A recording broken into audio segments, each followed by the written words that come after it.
Hello everybody, I'm gonna be reacting to horror stories just because, and I found this new channel called Liama right there. So you might want to check that out later. I've been watching it. It's very scary, jump scares, and I don't want to be alone right now. So I'm making a video.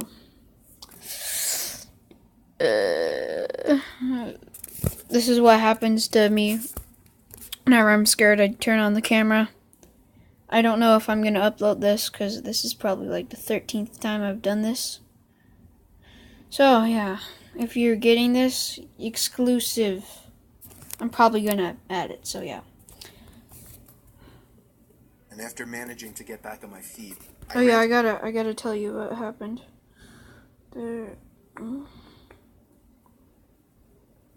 Okay, there.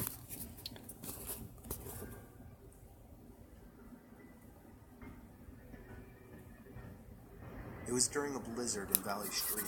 I was getting paid $250 to watch some couple's kid while they went away for the weekend. Okay, His name normal. was Matthew. This took place on the first night, which was a Friday night. Matthew was already supposedly asleep while I was in the living room watching a movie. I got a knock at the door. Oh no. I looked at the clock. It was close to midnight. There was no way I was opening it. Not even 10 seconds later, I heard the sound of 2 or 3 What's wrong out there? banging on the door, telling me to open up. I felt like my heart was about to stop. And then the warning, jump scare. I took a peek through the blinds, and there was somebody standing right on the other side of the window. Oof, oof, I fell nope, back in fear, nope, and nope. After managing to get back on my feet, I ran to the Nope, nope, nope, nope, nope, nope. So much nope. Bye. Nope, nope, nope, not doing it. Well, of course I'm gonna continue, but yeah. phone first thing to call the police. They said because Hold on, my kitten's at the door. He's so cute.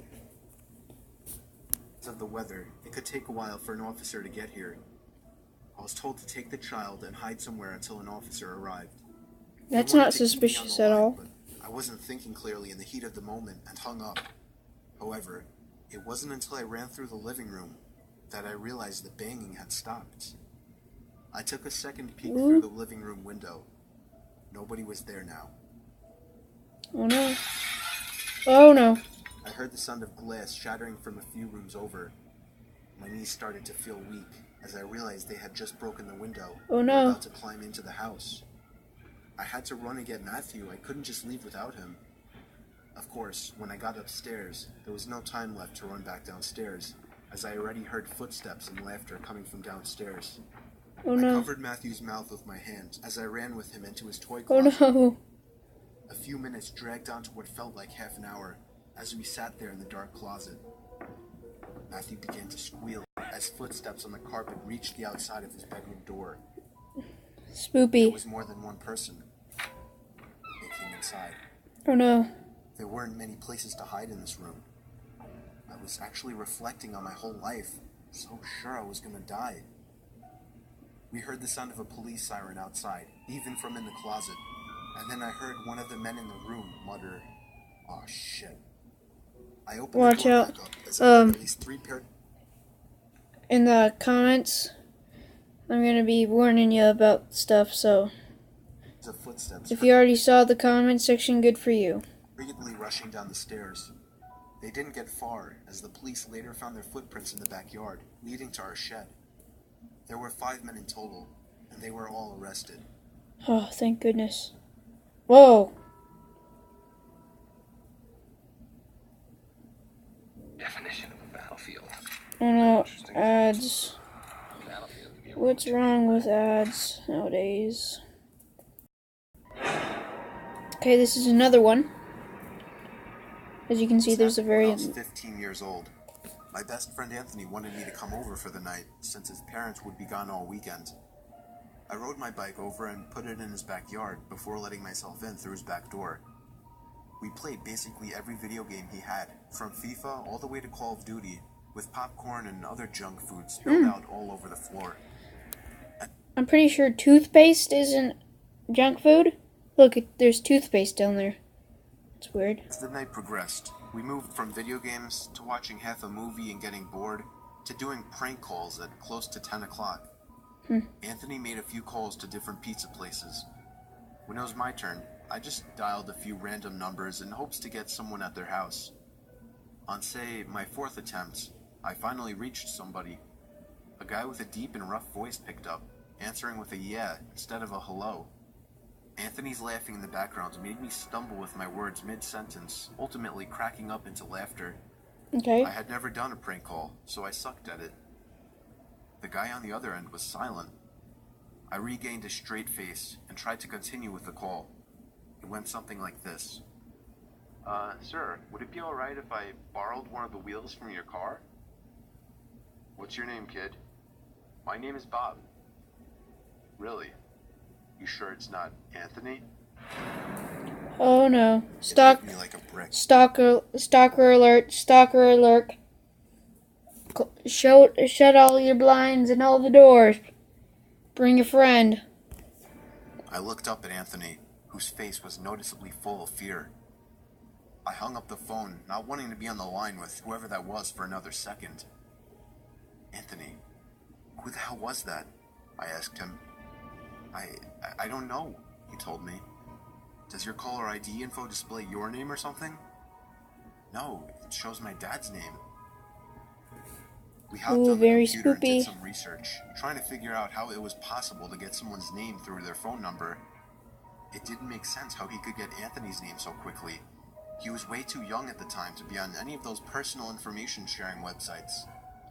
Something's We not ended up right. asking a question on Yahoo Answers, since no one had a similar experience. The question turned up no answers. I suggested he call his dad, but he said he wasn't supposed to have anybody over for the weekend, so he didn't want to call. We planned on sleeping in the living room, so we just resumed watching the movie that we Very hadn't finished spoopy. from earlier. Right after the phone call had left my mind, me and Anthony looked at each other when we heard his front storm door opening, and then the doorknob to Oh the no. front door began to turn. Scary warning. Obviously, if you are still watching this,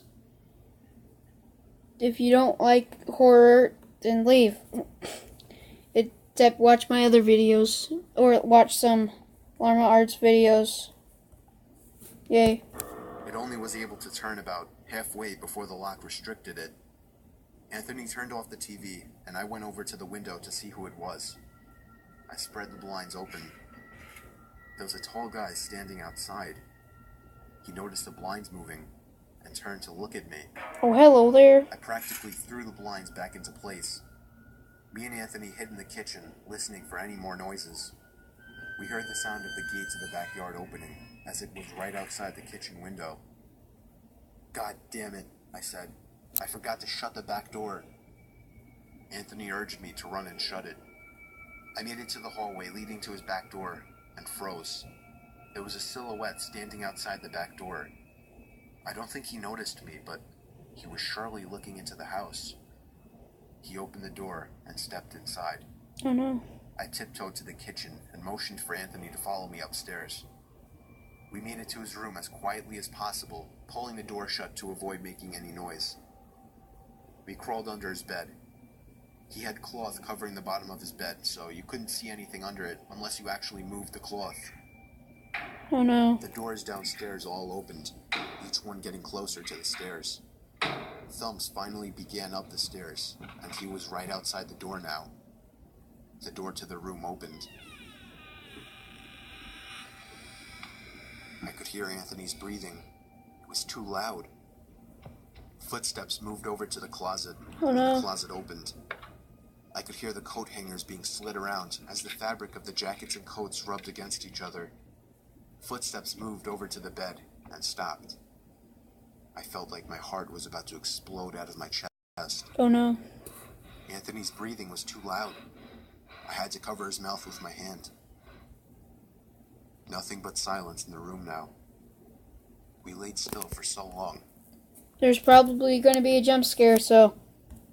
I almost thought he wasn't even in the room anymore. I moved my hand away from Anthony's mouth and whispered in his ear, "You think we can make a run for it?" He was about to answer when the most disturbing, memory-haunting scream I'd ever heard filled my ears as Anthony was seemingly dragged out from under the bed. Oh no.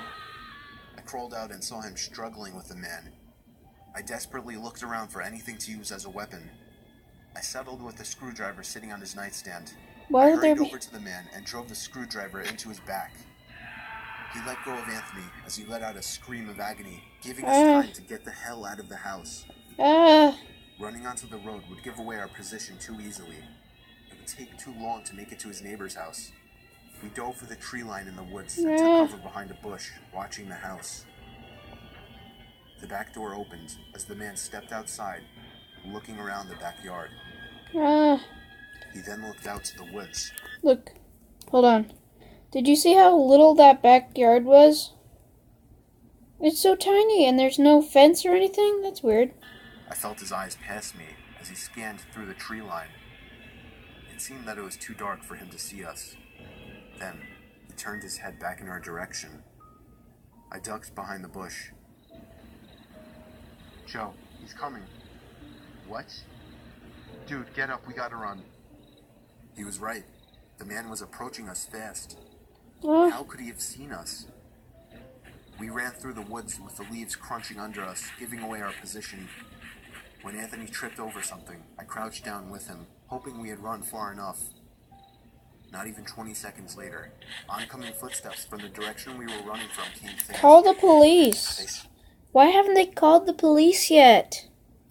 Goodness. Slowed down only 2 trees away from us as we lay face down in the leaves. Moments later, the footsteps take off in another direction. We waited until we could no longer hear them and took off back in the direction of the house. While running, over the sound of leaves crushing and my heavy breathing, I could swear I heard leaves crushing from behind us. We made it back to his backyard, into his house, and this time remembering to shut the back door. We were now able to call the police. Good. Anthony stayed on the line with them while I patrolled the back. I am so scared right now. I'm serious. Let's continue. Windows, making sure nobody was out there.